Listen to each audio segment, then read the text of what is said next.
Cuando dibujamos una planta o una vista, nosotros tenemos que identificar el contenido de ese dibujo de alguna manera. Empleamos el título del dibujo como un recurso para ilustrar al lector con relación al contenido que está viendo. El título del dibujo se coloca en la parte inferior del dibujo, procurando que el mismo no se vea más grande que el dibujo. El texto de título va normalmente subrayado y se recomienda no cortar ni abreviar las palabras cuando estamos escribiendo los títulos. Aparte del título, siempre encontraremos la escala en la que estamos dibujando. Algo importante es que dependiendo en la escala en que nosotros vayamos a imprimir, es que nosotros le damos la altura al texto.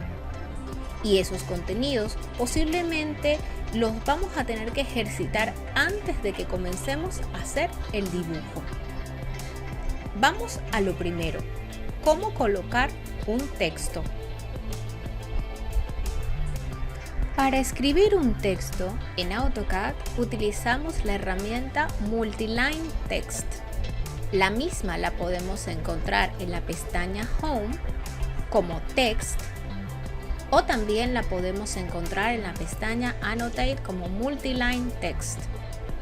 El texto multilínea nos permite dibujar desde una palabra hasta párrafos y nos permite editar el contenido.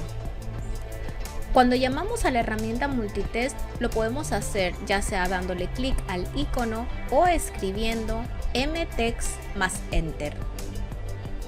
Al llamar a la herramienta Multitext, nos va a aparecer un cambio en el cursor en donde vamos a ver las letras ABC. Eso nos indica que ya estamos listos para hacer un cuadro de texto. El cursor requiere que usted dé un primer clic y luego estire a manera de un rectángulo, de tal forma que usted abra el cuadro de texto. Una vez que ya definió el tamaño del cuadro de texto, puede dar un segundo clic. En ese momento se puede dar cuenta cómo su espacio de trabajo, de hecho el ribbon superior, le ha cambiado. Este ribbon le presenta ahora elementos que le permiten configurar el texto que está escribiendo. Lo primero, voy a escribir. Digamos que voy a colocar el nombre de vista frontal. En este momento, el texto que me aparece demasiado grande. Vamos a darle alguna configuración al texto.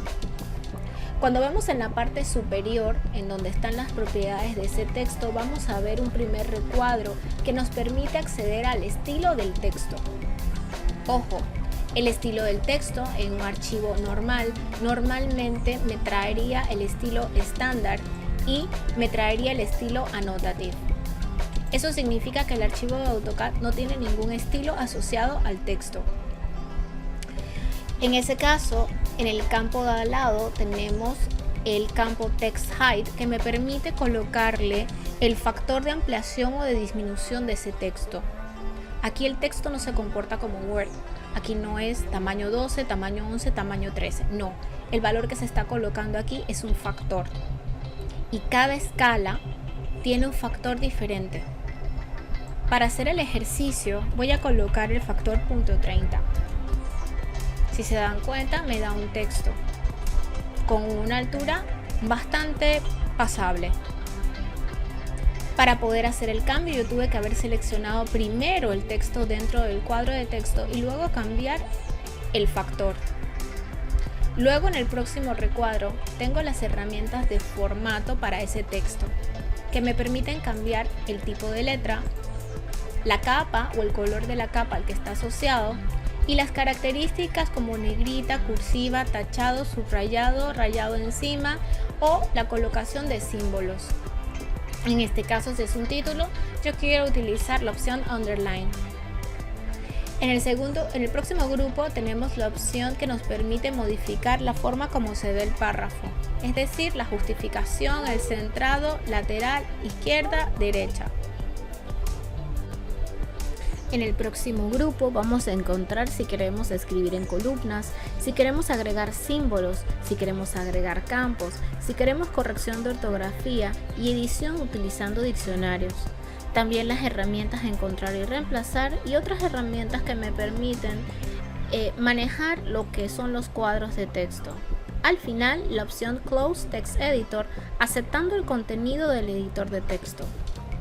Hasta ahora nosotros hemos modificado la altura por factor, el tipo de letra no lo hemos modificado, pero sí modificamos que la misma estuviera subrayada y no hemos modificado ningún otro elemento. Una vez que terminamos le damos clic a Close Text Editor. Entonces yo puedo mover utilizando la herramienta Move mi texto. Ahora, ese texto normalmente no deberíamos configurarle la altura, porque la altura es un factor y los factores responden a las escalas. Cuando un estilo de texto existe, significa que el texto como tal tiene todas sus características definidas y que nosotros únicamente nos vamos a limitar a colocar el texto en repetición. Por ello, cuando nosotros abrimos la pestaña Annotate y vemos el primer recuadro, vamos a encontrar que en el recuadro de texto, en donde dice Multiline, en la parte derecha, vamos a encontrar un primer recuadro que nos permite cambiar el estilo de texto que está disponible. Un estilo de texto, en este caso, significa que el texto tiene predefinido el factor de ampliación o disminución, el tipo de letra, el formato a la hora de escribir, así como el color y el layer al que corresponde esa letra. Si nos vamos a Manage Text Style, vamos a ver el formato de un estilo de texto. Aquí aparece la lista de los estilos y en este caso utilizaremos como ejemplo el estilo Heading 50. El Heading 50 tiene definido el tipo de letra que va a utilizar, que es el tipo de letra de arquitectura, tiene el tamaño por factor y tiene los efectos que va a utilizar tanto para el ancho como para el uso de itálicas. El estilo G20, que es para la escala 1 en 20, tiene otra altura. Si se dan cuenta, tiene .04. El estilo estándar, que es el que nosotros utilizamos, tiene el tipo de letra Arial y la altura 00. ¿Por qué? Porque él está esperando que nosotros introduzcamos un valor. Nosotros no tenemos que ponernos cada vez que abrimos un cuadro de texto a configurarle la altura, el factor de amplitud y si queremos que sea itálica. Basta con que nosotros carguemos estilos de texto directamente en ese archivo.